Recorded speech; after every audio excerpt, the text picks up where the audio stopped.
नमस्कार दोस्तों, स्वागत है आपका टेरेस गार्डन चैनल पर। तो दोस्तों, आज हम बातें करेंगे स्पाइडर प्लांट के बारे में। तो स्पाइडर प्लांट एक बहुत ही सुंदर जो है फोलियस प्लांट होता है और इस प्लांट को ज़्यादा पानी की ज़रूरत भी नहीं होती है, न ज़्यादा खाद की, न ज़्यादा फर्टिलाइज़र की ज़रूरत होती है। तो दोस्तों, विंटर सीजन में इस प्लांट को ऐसी जगह रखे हैं जहाँ डायरेक्ट कोहरा या धुंध इसके ऊपर ना पड़े, क्योंकि ज़्यादा सर्दियों में ये प्लांट ख़राब हो जाता है और ज़्यादा गर्मियाँ पड़ती हैं जब भी इस प्लांट को आप या तो छनती हुई धूप जैसे ग्रीन नेट के नीचे या फिर आप इसको इंडोर में उठा के रख लें। मतलब इस प्लांट को ना ज़्यादा गर्मी पसंद है ना ज़्यादा सर्दी पसंद है। तो ज़्यादा गर्मी में और ज़्यादा सर्दी में ये प्लांट ख़राब हो जाता है। तो दोस्तों, अगर इसके सॉइल की बात करें तो इसको वेल ड्रेन सॉइल में लगाना है। इसके लिए आप एक हिस्सा गार्डन सॉइल, एक हिस्सा रेत, एक हिस्सा कॉम्पोस्ट या वर्मी कंपोस्ट ले सकते हैं। इस मीडिया में ये प्लांट बहुत ही बढ़िया चलता है। और दोस्तों, ये प्लांट छोटे से गमले में भी बिल्कुल ईजिली ही चल जाता है। तो आप देख सकते हैं हमारा प्लांट भी एक सेरेमिक के 5 इंच के पॉट में लगा हुआ है और काफ़ी बढ़िया चल रहा है। और दोस्तों, अगर इसके हम फर्टिलाइज़र की बात करें तो वैसे तो इसको ज़्यादा फर्टिलाइज़र की ज़रूरत नहीं होती है। आप इसमें जैसे हम अपने किचन में दाल या चावल बनाते हैं और धोने के बाद उसका पहला जो पानी निकलता है उसको आप इस पौधे की सॉइल में डाल दें, तो इससे प्लांट की ग्रोथ बहुत बढ़िया होती है। और अगर इसके हम प्रोपोगेशन की बात करें तो दोस्तों, इसमें रनर्स निकलते रहते हैं टाइम टू टाइम। तो आप इस प्लांट को रनर्स के द्वारा भी ग्रो कर सकते हैं या फिर इसमें जैसे बेबी प्लांट भी निकलते रहते हैं, तो आप बेबी प्लांट के द्वारा और रनर्स के द्वारा दोनों तरह से आप इस प्लांट को डिवाइड करके लगा सकते हैं। और दोस्तों, इस प्लांट को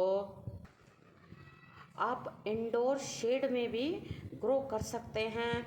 और ये प्लांट हमारा इस वक्त इंडोर रखा हुआ है घर के अंदर और बहुत ही बढ़िया इसकी ग्रोथ चल रही है।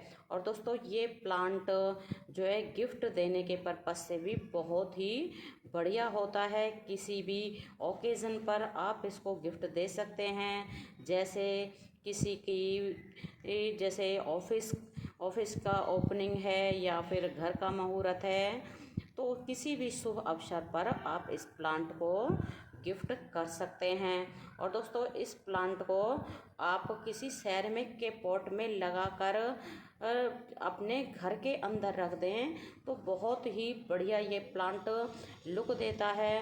क्योंकि अगर इस प्लांट को हम जो है मिट्टी वाले पॉट में लगाते हैं तो कुछ दिनों के बाद ही उसमें से मिट्टी झड़ने लग जाती है और फिर फर्श गंदा होता है। तो सेरेमिक के पॉट में लगाने का ये फ़ायदा होता है, इसमें से किसी भी तरह की कोई भी मिट्टी या बजरी वगैरह नहीं झड़ती है और इससे हमारा पॉट भी बिल्कुल साफ़ सुथरा लगता है और किसी भी तरह की कोई गंदगी भी नहीं होती है। और दोस्तों, इस प्लांट में जब भी पानी डालें तो इसकी सॉइल में डालें, इसके पौधों के ऊपर मतलब पत्तों के ऊपर पानी न डालें। क्योंकि जैसे कि ज़्यादा सर्दियाँ होती हैं और प्लांट को हम घर के अंदर रखते हैं तो इसके पत्तों का पानी सूख नहीं पाता है, जिसके कारण हमारे प्लांट की जो पत्तियाँ खराब हो जाती हैं, गल जाती हैं। और दोस्तों, इसमें पानी हमें तभी डालना चाहिए जब मिट्टी की ऊपर की लेयर सूख जाती है, क्योंकि इस प्लांट को ज़्यादा पानी की ज़रूरत नहीं रहती है। क्योंकि ये प्लांट शेड लविंग प्लांट होता है, इसको आप शेड में रखें बहुत ही बढ़िया चलता है। और दोस्तों, इस प्लांट को आप हैंगिंग बास्केट में लगा के हैंग कर सकते हैं और हैंगिंग बास्केट को भी ये कुछ ही दिनों में कवर कर लेता है। और दोस्तों इस प्लांट पे किसी भी तरह के पेस्ट का अटैक नहीं होता है, लेकिन आप इस प्लांट में जैसे महीने से 1.5 महीने में एक बार एप्सम सॉल्ट का स्प्रे ज़रूर कर दें। तो एप्सम सॉल्ट के स्प्रे से इसकी पत्तियां चमकदार दिखाई देती हैं। और दोस्तों इसकी पत्तियों में बहुत ही सुंदर कलर वेरिएशन होता है। तो आप देख सकते हैं हमारे भी इस प्लांट की पत्तियों में ये कितना सुंदर कलर वेरिएशन है।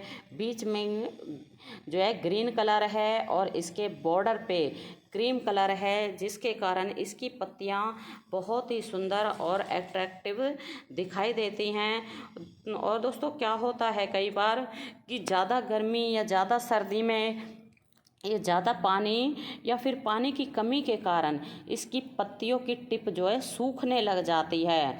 तो जैसे ही आपके प्लांट की पत्तियों की टिप इस तरह से सूखने लग जाए तो ऊपर से उनको कट कर देना चाहिए, क्योंकि अगर हम इसको कट नहीं करेंगे तो धीरे धीरे करके पूरी पत्ती ही हमारी गल जाएगी। और अगर हमने इस तरह से इसकी जो है टिप को कट कर दिया है तो यहीं पर फिर ये रुक जाता है, आगे नहीं जाता है। तो दोस्तों इस प्लांट के अगर हम प्राइस की बात करें तो ये प्लांट नर्सरी के ऊपर आपको 50 से 60 रुपए में ईजिली ही मिल जाता है। और दोस्तों क्या होता है कई बार कि प्लांट की ग्रोथ के अनुसार ही प्लांट का प्राइस होता है। तो जैसे कि हमारा ये प्लांट है और ये ज़्यादा बड़ा प्लांट नहीं है तो 50 से 60 रुपए में ईजिली मिल जाएगा। और अगर इससे जो है बुशी प्लांट होगा तो आपको इससे भी ज़्यादा प्राइस देना पड़ सकता है। और फिर एक प्लांट अगर हम अपने घर में ले आते हैं तो फिर रनर्स के द्वारा या फिर डिवाइड करके हम इस प्लांट के एक प्लांट से ढेरों प्लांट बना सकते हैं। तो दोस्तों अगर अभी तक आपने स्पाइडर प्लांट को अपने शेड लविंग गार्डन में ऐड नहीं किया है तो अभी भी आप इस प्लांट को नर्सरी से लाके अपने गार्डन में ऐड कर सकते हैं। ये बहुत ही सुंदर शेड लविंग परमानेंट प्लांट होता है। एक बार लगाने के बाद में कई सालों तक ये हमारे गार्डन में चलता ही रहता है। और रनर्स के द्वारा हम इससे एक प्लांट से ढेरों प्लांट बना सकते हैं। तो दोस्तों अभी के लिए बस इतना ही, फिर मिलते हैं। नमस्ते जी, धन्यवाद।